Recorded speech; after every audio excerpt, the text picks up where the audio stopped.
processing removed aircraft parts received from vendors back into the continental system. Okay.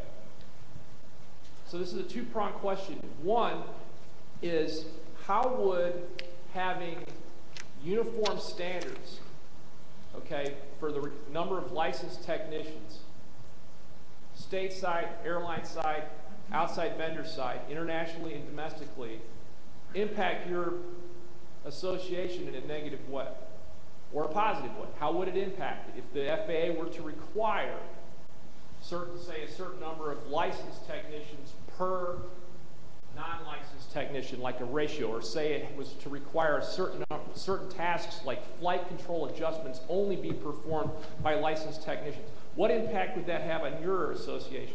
And the second part of this question is, when a non-licensed technician performs a maintenance task on an aircraft and he doesn't follow the manuals or he doesn't do what he's supposed to do, okay, who is he accountable to in the association or otherwise? I suppose it doesn't really matter. I know a licensed technician runs the risk of having his license revoked and possibly having to change career, but a non-licensed technician, who is he responsible to? Okay, this is going to be I'm guessing that was that's a good start for you. Make it good, because this is the last question and we got to wrap this up. Okay, so the first question is, how would it impact my people if it had to be certificated? If it had to be certificated and we could certificate under Part 65, that's the 18 months of practical experience, it would only be limited by the ability of the FAA to issue the certificates. You know, putting together the, I mean, again, this is assuming that my people follow the rules. And I believe they do until they get caught, because this is America. The second question is, that means that you're innocent until proven guilty. That's all that meant. Jeez. Keep going. I'm sorry. Keep going. The second question was, who is the person accountable to if you perform improper maintenance? 4313 says each person performing maintenance must perform it properly. And if you do not perform it properly, you can be fined. So not only are they responsible, obviously the repair station is also responsible. So you've got the individual, the company that it works for instance, if you worked for an airline, and then obviously, I mean, it builds up if I'm doing the work for the air carrier. Me, personally, the company, and then the air carrier. Okay. There is an enforcement system, is all I'm trying to say. Sam Beniotis represents the congressional aspect of the issue. And we heard this morning from the congressman and the senator regarding their concerns with outsourced maintenance, not only from the safety standpoint, but the security standpoint. So I throw it out to you. What's happening up on Capitol Hill to address this issue, given the fact that we had an 03 IG report, we had an 05 IG report. Nick Sabatini was up on the Hill back in March talking to the committee about what has been done, but really didn't get into some of the deficiencies that were outlined today. So what's happening up on the Hill? Well, what I can say is that we heard you loud and clear and heard the concerns loud and clear. You know, my boss, Chairman Overstar, as you heard this morning, has long been concerned about the issue of outsourced maintenance and FAA's ability to oversee this maintenance. As Greg said, we had a hearing in March where we brought, last March, where we brought everyone to the table, and many of these panelists were at the table at the hearing to describe some of the concerns and raise some issues. After that hearing, we decided to address some of these provisions in our FAA reauthorization bill. And some of the concerns with regard to, for example, foreign repair station, we in the bill have a provision that would require twice yearly inspections plus drug and alcohol testing at foreign repair stations. On the issue of non-certificated maintenance, we had a real concern after hearing from FAA and others that are hearing that FAA didn't really have their arms around this issue. So we have a provision in HR 2881 that would close a loophole, that would require any substantial, regularly scheduled or required inspection items to be done by a Part 145 repair station or a Part 121 air carrier who has a repair station certificate. And then one of the biggest issues that we saw was FAA resources, increase in staff and money. So we also have provisions in the bill that would increase the safety inspector workforce, as well as increase resources to hire more inspectors.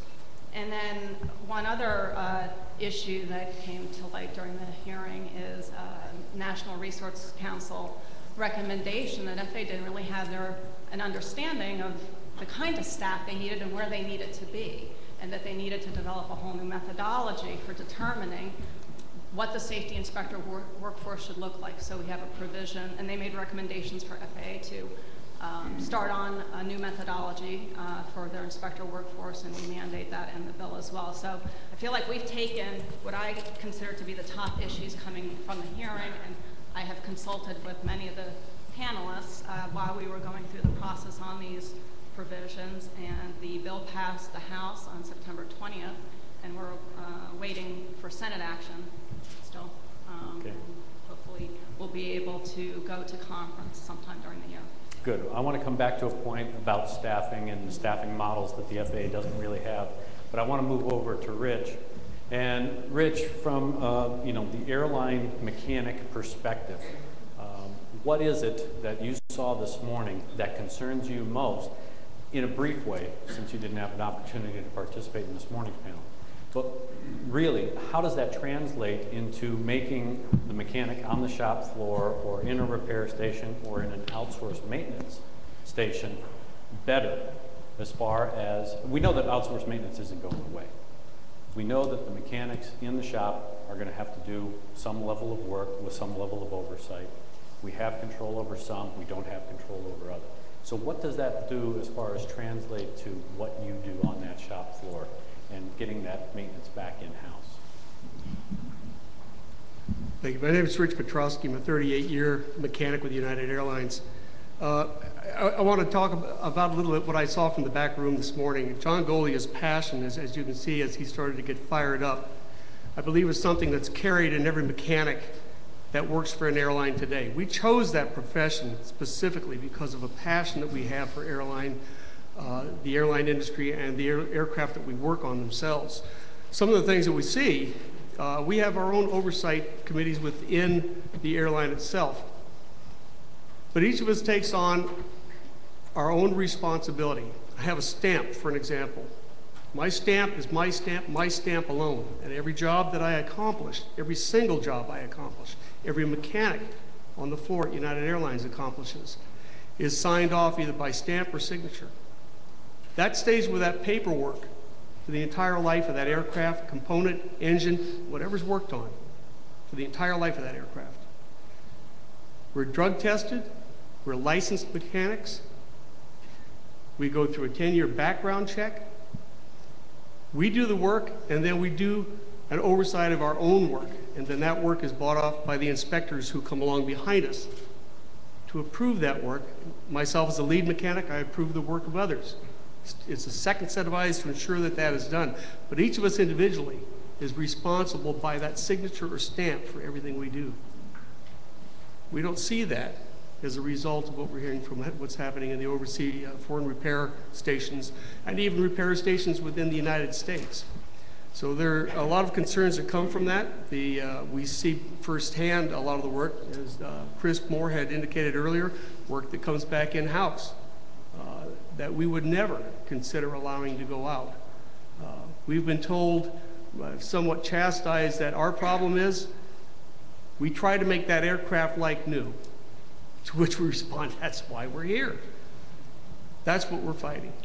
It's that passion, it's that love of what we do, it's the concern for the general flying public that everything is done right.